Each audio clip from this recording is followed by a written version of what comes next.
Hey guys, welcome to another episode of Arcane Assist. I'm joined today by Evan. How's it going, Evan? What's up, guys? It's going well. Yeah, so we should mention again, we are doing more Steamroller community integrated development. So this is kind of going to be the status quo for us for a bit, that we're going to be focusing on Steamroller 2017 scenarios. But the proviso should be thrown out right at the beginning that this is week one that we're presenting games for. We do our recording in batches sometimes, so we may be giving this to you in a different week. So if we make a mistake or something has changed since then, it's because we recorded this under the conditions of Steamroller Week 1. Yeah. It's. I guess we're 3 weeks in potentially at this point, so we'll see what's changed, and you'll probably yell at us in the comments, and that's probably a good thing. Yeah, feel free to yell at us in the comments. We're down with that. Yeah, we appreciate it because it lets other people know not to do what we're doing. Yeah, no, for sure. And like that feedback's pretty important, especially if you're just kind of glancing or you haven't seen the channel much before. So we're going to talk a little bit about the lists that we're playing. I'm playing more Cricks, which has been super exciting. I'm really enjoying playing Cricks. I went on a huge painting binge, and I got a ton of my stuff painted up. Today I'm featuring the Witch Coven of Garlghast, who are a little bit of an intimidating caster for me. They're kind of one of the casters I want to love because they're exactly the kind of way I want to play. They've got enormous vectors. They've got a huge toolbox. They have a 6 spell list. They can be kind of anywhere and do almost anything, and it's just your fault if you don't figure it out because they're so flexible and so nonlinear. But at the same time, they're terrifyingly fragile as individuals. They can protect themselves very, very effectively, but they can be quite fragile. They have a couple of matchups that are a bit risky, and if you lose, it's your fault. Like, you made a mistake. It's not the Coven's fault. I am playing them, of course, with their companion Egregore, the little floaty ball. Withershadow Combine as an attachment. They're allowed 1 attachment, and it's attached to all of them. It's weird, but it's on their card. They have 2 Deathrippers and Erebus in their battle group. He's the guy who freezes folks when he hits them. I also have Aiakos, Aiakos 1 in this case, whose battle group is 2 Stalkers, a Warwitch Siren, and a Machine Wraith, and then 2 max units of Satyxis Raiders, each with Satyxis Raider Sea Witches. What'd you bring, Evan? So I brought my good friend Zaadesh, a completely different list than I've played before. But I have played it before, just not as much as my other Zaadesh list. Yeah, like you have your OTC Zaadesh list that we featured on the channel that you've played like a ton at a bunch of tournaments. This is definitely a variation for you. Yeah. So I had this great idea of I wanted a Zaadesh list specifically for guns, even though he's already really good against guns, but mostly guns that see through his ash clad wall. So nice. He has 2 soldiers in the battle group. Soldiers are incredibly resilient against guns because they are armed 19, and against shooting attacks and free strikes, they have +4 armor due to their carapace rule. And Zaadesh really likes them as sackpawn targets because of that rule. I also have 2 Archidons. The Archidons are in this list because they can hide behind the front line of 2 bugs and then countercharge over them because flying models ignore line of sight when declaring their charge target. Sorry, intervening models. Intervening models, specifically. Yeah. So they ignore the soldiers. Soldiers can also do some cute things if I position really in a really specific way. I can get counter charges that pull charging models out of melee with their reach attacks, which could be fun in the future, not against this list that is basically all infantry that Tim has. There's a bunch of jacks. There's 2 Stalkers, there's 2 Deathrippers, there's 5 jacks in this list. I'm basically a Kador jack spam list. Right. Moving forward, I have Despoiler. Now, Despoiler was a character beast that I just debated at length putting in my Zaadesh list for multiple reasons. They include Black Arts, which allows Zaadesh to keep one of his spells for free, which means after using all the things he wants to do in a turn, he can generally camp 1 as opposed to nothing. Big difference. And Dark Shroud on counter charges, which just turns some beasts up to 11, such as countercharging Archidons, who are on feet turn suddenly past rank 19 with a critical pitch at mat 8. Yep. So that's fun. Gladiator, because Rush is integral to the fact that, integral to making soldiers work, because otherwise they're just speed 3 heavies, which is not particularly exciting. And we have a Krea because, as I stated at the beginning, this list was more or less meant for gun lines that can shoot through, see through, ignore cloud effects that block line of sight. It's worth pointing out at this kind of weird, wacky matchup that you're seeing. We sort of did a bit of a, I bring the Steamroller pairing, you bring the Steamroller pairing element. So this was paired with a Denegra list that had a lot of guns in it. And your list is, what was the off list you had for the Zaadesh list? So I misunderstood what Tim meant when he told me to bring a Steamroller list, because I only heard bring 3 lists we're recording today. So I was like, cool, I'll bring my Resnick 2 list that you saw on the channel. I'll bring Thexus, and I'll bring Zaadesh. So Evan's, air quotes, pairing was Thexus and Zaadesh. Yeah, I messed up, guys. I mean, that seems like a decent pairing. I'm not going to lie. I think Thexus and Zaadesh would be good friends. They're both horrible. If you follow the fluff, Zaadesh is just the worst. Hey, he just wants a not united empire under Makeda. That's all he wants. Yeah, that seems like thousands of years of civil war that have happened in the past. Seems legit. That's exactly what he wants. Anyway, he's bringing it back. The point is, I think Evan dropped this list because he was anxious about the list that had a ton of guns, and I ended up playing the list that didn't, so some elements of this may seem a little unwieldy. Yeah. Also, Krea makes soldiers armed 25 against non-blessed guns. Yeah, it's pretty good. And I think your Def 13. eyeless sight gun can shoot my stealth living casters and stationary them. That too. Or paralyze them, should I say. And the general package of double min beast handlers because they're super good. Yep. Okay, so without further ado, we're going to jump into this. Yeah, so what you can see here is we've separated the board into quadrants. So this is one of the forms of building terrain setups called quadrant setup or quadrant terrain. It has the word quadrant in it. It does. It's in the packet. So basically the rules here, as you can see us measuring out, is you divide the table into 4 quadrants, and then you place a piece of terrain within 5 inches of the center point of the board. Can't be more than 5 inches away, has to be within 5 inches, and has to follow all the other rules for terrain, and they can't be within 2 inches of another piece of terrain unless they're a trench. Trenches can connect to each other. Can't be if it's a restricted piece of terrain in a deployment zone. Anything else can't be within 6 inches of a board edge, like all of those things that are currently in the packet. So John is just setting up terrain for Evan and I, so we've got a bit of impartiality. The second stage of the quadrant terrain setup is you put a piece of terrain within 5 inches of the center point of each quadrant. So you kind of get both. You get the terrain that's very, very centrally located, and then you've got terrain that kind of creates a bit of a funnel point in other points of the board. Yeah, I feel like this setup creates boards that are a little more traditional to what people would kind of naturally do. This particular table kind of ended up a little wonky with the double trench thing, but aside from that, yeah, I mean, the double trench thing is interesting, and it's allowed. So, again, biggest part of the CID process for Steamroller is we want to do the things and give our feedback. So far, so good. I mean, we're playing the games, and they're interesting. We'll see how the scoring pans out. This one's got some interesting scoring elements. The center zone can be scored by warrior models, and then obviously by warcasters and warlocks. And then the 2 rectangular zones can be scored by warjacks and warbeasts, and then obviously by warcasters and warlocks. And then the flags can only be scored by warcasters and warlocks. One of the things that's weird about the Witch Coven is there's 3 warcasters. They're not a unit, so they can just run off and each score a different piece of geometry. It's really good. And also the Egregore? The Egregore can do a thing, right? Yes. He is also a solo that can score a thing on his own? He is a solo. He is a warrior solo, not a warcaster. Okay, so he can score the center zone. Yep, and he can contest anything, whereas they can't contest. And he's almost impossible to kill. Yeah. See, he's 13-17 with steady, but when you hit him, he has to send his damage to the witches. You can divide it up however you want. So you can put 5 points of damage on each witch, and then they can each spend a focus to reduce that to 0. Fair and balanced. Anyway, what are you doing, Tim? Tell us what you're doing on your turn. Basically unpacking. They've got some cool things, like the ability to sort of cycle upkeeps really aggressively, which is something that's not really in the game very much anymore.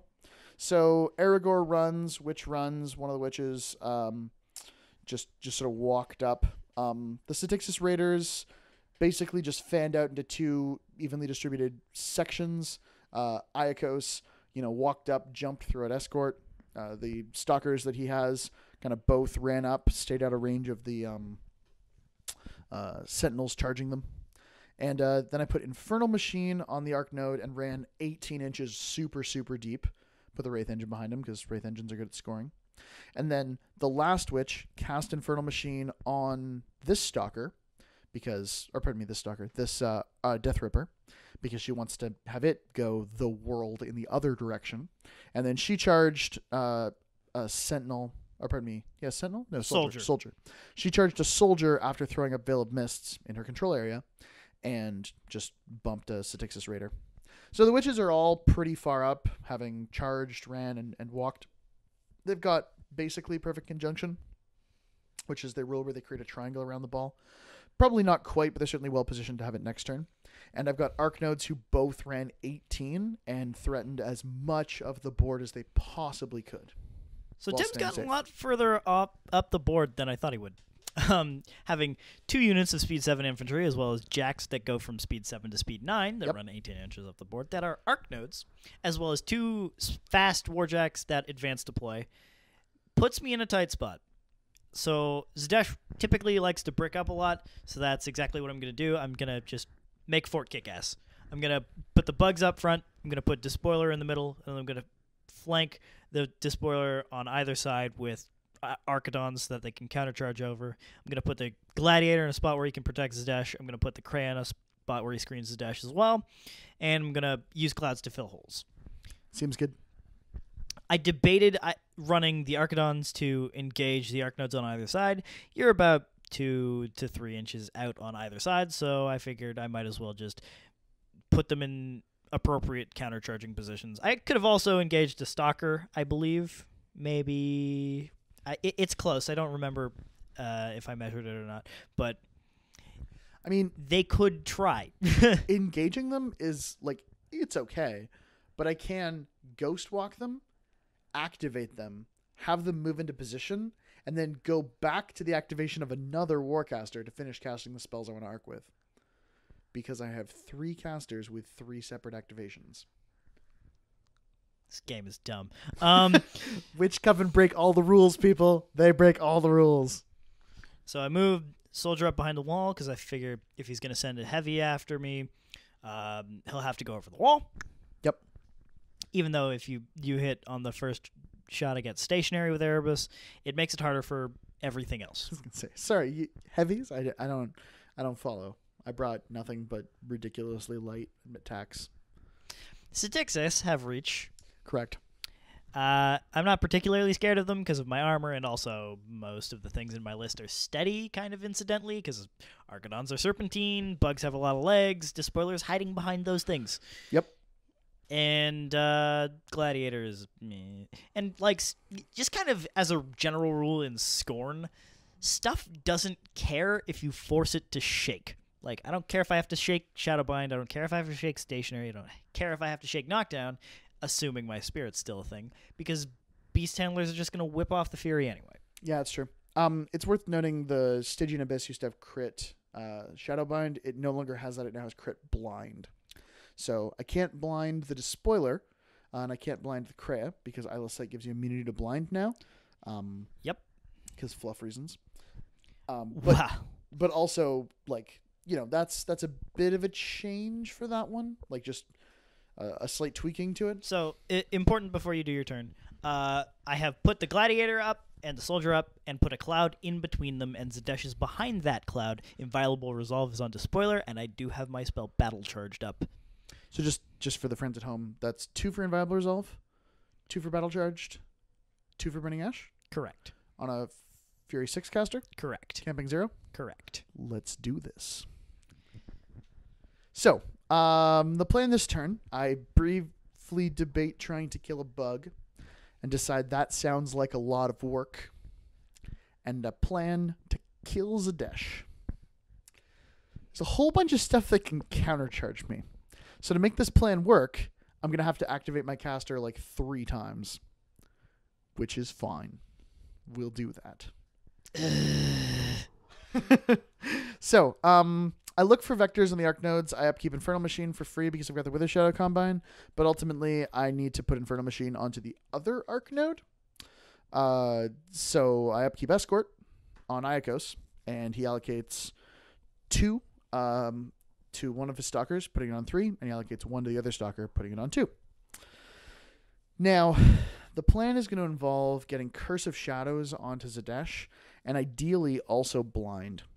If I can blind Zaadesh with a crit Shadowbind, or pardon me, with a critical Stygian Abyss, that makes him -4 mat, makes him -4 defense, makes him a lot easier to hit, and then I can put a bunch of Stalker attacks into him, which is kind of how I want to do. Yeah. Unfortunately, to do all of this, I have to cast Infernal Machine, which costs me 2. I have to cast Curse of Shadows, which costs me 3, taking me to 5. And I have to cast Stygian Abyss for 3 more, which costs 8. So I'm only going to get 1 Stygian Abyss on you, and I'll be able to boost damage on it. That's my 9, but that's going to be everything. So I'm hoping that I get the boosted crit, because everything's boosted for free because of Perfect Conjunction. Or pardon me, Perfect something else. Perfect Conjunction? Probably. Anyway, once I get the witches in the triangle, all my attack rolls are boosted. That's not a problem. When you make the Deathly Hallows sign.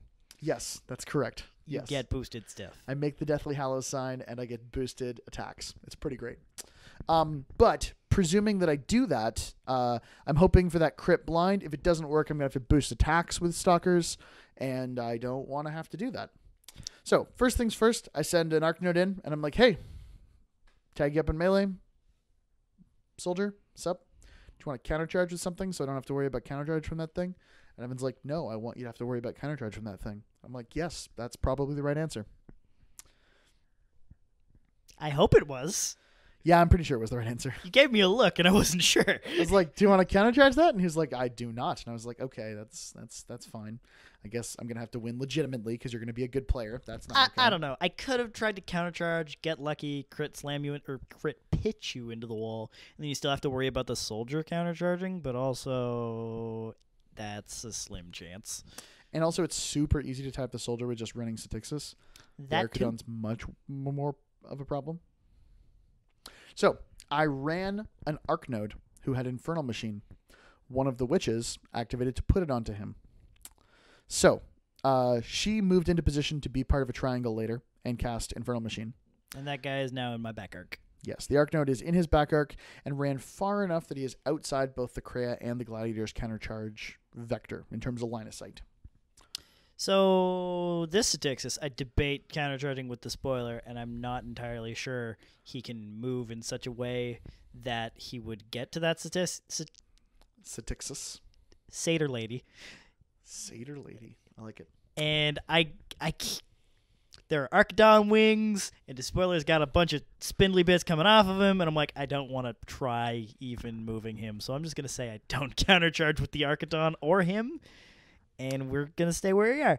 The second Satyxis who gets into position, you do choose to countercharge. You take the yellow-green Archidon, and you countercharge into a position where I charge the Despoiler, you stay in my melee range, and you get into a position where you can make an attack against me. Here, now that I've kind of realized what you're doing with Stalkers, I try to countercharge into such a position that it makes it harder for you to try and get into jumpy places. Yeah, and it does. It's a problem. Like, you put him there, and I'm like, oh, yeah, that's a bit of an issue. Like, I'm going to have to kind of position around that, which makes where I want to land in the cloud a bit more awkward. Because ideally, I'd like to be out of Zaadesh's line of sight when I jump into melee with him so that countercharge isn't a problem at all. But I'm just going to hope that I blind him, and then we don't have any issues, because at blind at -4 mat, he doesn't have a particularly good chance of hitting a Stalker when he needs to roll boxcars. So, this Satyxis runs and it engages the Gladiator to deny his countercharge.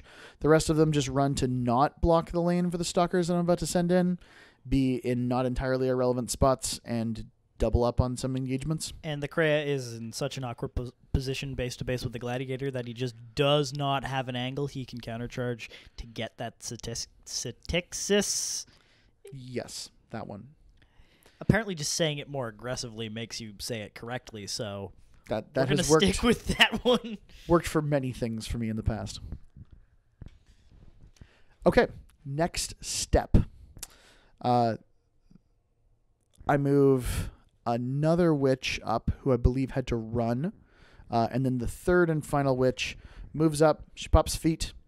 And we're going to do that whole Stygian Abyss, Curse of Shadows, and boost damage somewhere in there. I choose to do the Stygian Abyss first, hoping to just get the crit blind. It gives me a little bit more information about how much more I want to go in on this. I don't land the crit blind. I boost damage. Zadesh's arm's 16. It's dice -4. I do 8 points of damage to him. We then make the Curse of Shadows attack. This one actually gets a crit, which is a little like insult to injury because it doesn't do anything. But he's Curse of Shadowed. So Zadesh is down to a 15-14. Not a great defensive stat line for a Warcaster. 9 boxes left. It would be great in Menoth. I believe so. Yep. Sorry, I can see my phone from here. 12 boxes left. That did 4 damage. Oh, right. Sorry. Yes, it did 4 damage. I rolled an 8. That's 4 damage. Okay. Oh, I did not roll that in the tray. Wow.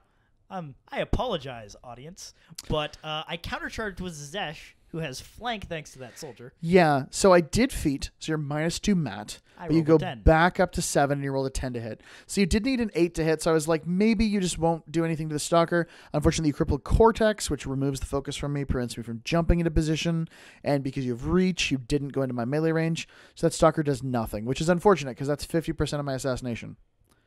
And a problem. Stalker 2 can't get into my back arc because Stalker 1 is in the way, and also he doesn't want to leave the melee range of that Archidon I put there, so he still gets to jump into melee with Zadesh, just not in the back arc. Evan made a couple of really strong plays here. Like that Archidon screened the lane pretty well, and Zadesh managed to cripple a big portion of this plan. So now the Stalker has to boost to hit. He does hit his first initial. He chooses to boost, or sorry, doesn't choose to boost damage because he's dice -2. Does a little bit of damage, boosts the second initial, and that one unfortunately misses. Zadesh is a 15, I'm a 7, so I need 8s to hit, and I missed the second boosted 8s. And I have 7 boxes left after this. You're grievously wounded. I am grievous wounded too. So at least I've softened you up a bunch and made things kind of problematic. My feet is up, so I'm kind of holding my army in reserve.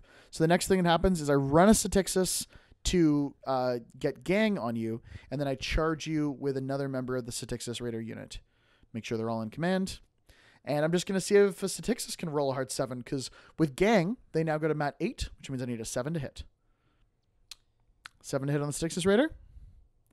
Boom. She nails it. Loves it. She's POW 11, so dice -3. Needs to roll 10.